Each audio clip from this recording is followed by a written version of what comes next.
اور قربان جائیں اسلاف پر، صحابہ پر۔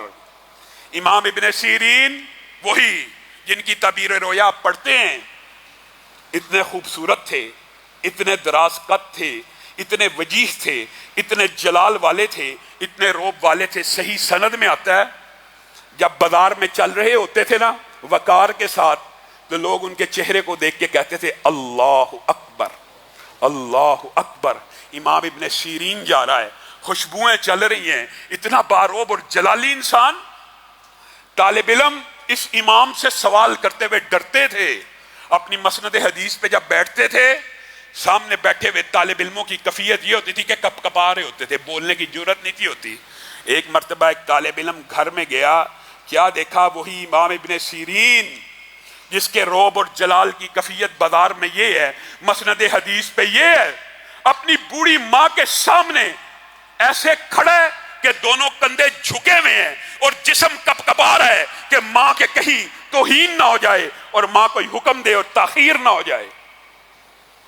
امام زین العابدین کا صحیح سند سے یہ واقعہ ملتا ہے۔ میں اپنی ماں کے ساتھ کھانا نہیں کھاتا، میں اپنی ماں کے ساتھ کھانا نہیں کھاتا۔ امام صاحب آپ کیوں نہیں کھانا کھاتے؟ کہا اس لیے نہیں کھاتا، کبھی ماں کے ساتھ کھانا کھا رہا ہوں، ماں کی نظر کھانے کے اس حصے پہ ہو اور وہ حصہ میں روٹی سے اچک لوں تو اللہ کے روبرو گناہگار نہ ہو جاؤں۔ ہم نے ماں باپ کو کیا سمجھا؟ آج تو ایسے بدبختی کا دور ہے، ماں باپ کیا کہا جائے، بیویوں کی خاطر ماں باپ کو پاؤں کی جوتی بھی نہیں سمجھا جاتا، معاذ اللہ ثم معاذ اللہ۔ اور ماں باپ قربان جائیں، اللہ تعالیٰ نے بھی کوئی کسر چھوڑی نہیں ہے، کوئی کسر نہیں چھوڑی۔ ماں باپ اگر تو مشرک ہو، مشرک، اور تجھے شرک کا حکم دے، ان کی اطاعت مت کرنا، لیکن ساتھ ہی یہ اشکال بھی دور کر دیا کہیں میرے بندے یہ نہ سمجھیں کہ ماں باپ مشرک ہے تو اب اس کی گستاخی شروع ہونے لگی ہے۔ ساتھ ہی کیا کہہ دیا؟ وَصَاحِبْهُمَا فِي الدُّنْيَا مَعْرُوفًا۔ مشرک بھی ہوں، شرک کا حکم بھی دیتے ہوں، شرک نہیں کرنا، لیکن دنیا کے اندر ان کے ساتھ احسانات کرتے چلا جانا ہے۔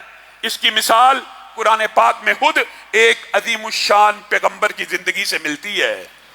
جو قرآن پاک پڑھتے ہیں انہیں تو معلوم ہوگا، عربی زبان میں ایک لفظ باپ کے لیے یا اباتی بھی ہے، اباتی۔ اس اباتی کے اندر کیا ترجمہ پوشیدہ ہے؟ میرے پیارے باپ، میرے محترم باپ، میرے محبوب باپ، میرے قابل صد احترام باپ۔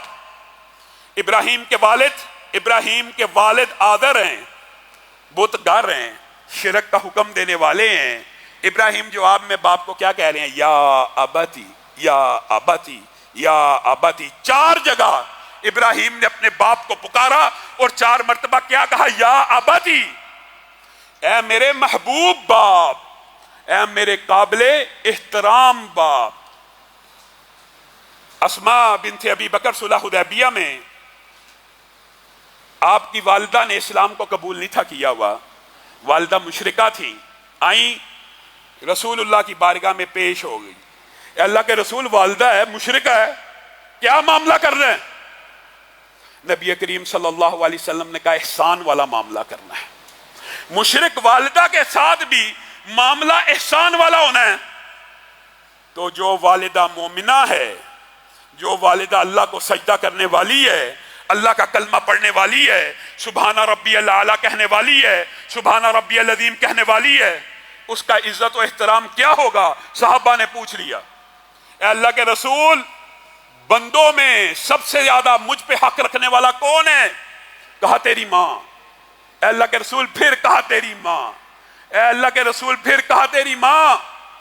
کہا اللہ کے رسول پھر کہا پھر تیرا باپ۔ اور یہ مغالطہ بھی دماغ سے نکال دیجئے کہ باپ کا کوئی احترام نہیں ہے، باپ کی کوئی قدر و منزلت نہیں ہے۔ جس طرح ماں کے پیر کے نیچے جنت ہے، باپ کے پاؤں کے نیچے بھی جنت ہے، اور باپ کو ایک فضیلت اور بھی حاصل ہے۔ نبی کریم صلی اللہ علیہ وسلم نے کہا جنت کا اوسط درجے کا درمیانہ دروازہ اگر کوئی ہے تو تیرا باپ ہے۔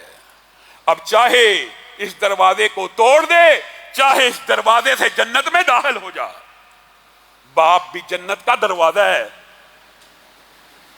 اور عجیب و غریب اللہ تعالیٰ نے اس رشتے میں محبت رکھی ہے، اس رشتے میں الفت رکھی ہے کہ میں ایمانداری سے بتاتا ہوں کسی 70 سال کے انسان، 50 برس کے انسان، 60 برس کے انسان سے بھی اس کی ماں کا ذکر کر کے دیکھ لیجئے، دیکھ لیجئے 60 70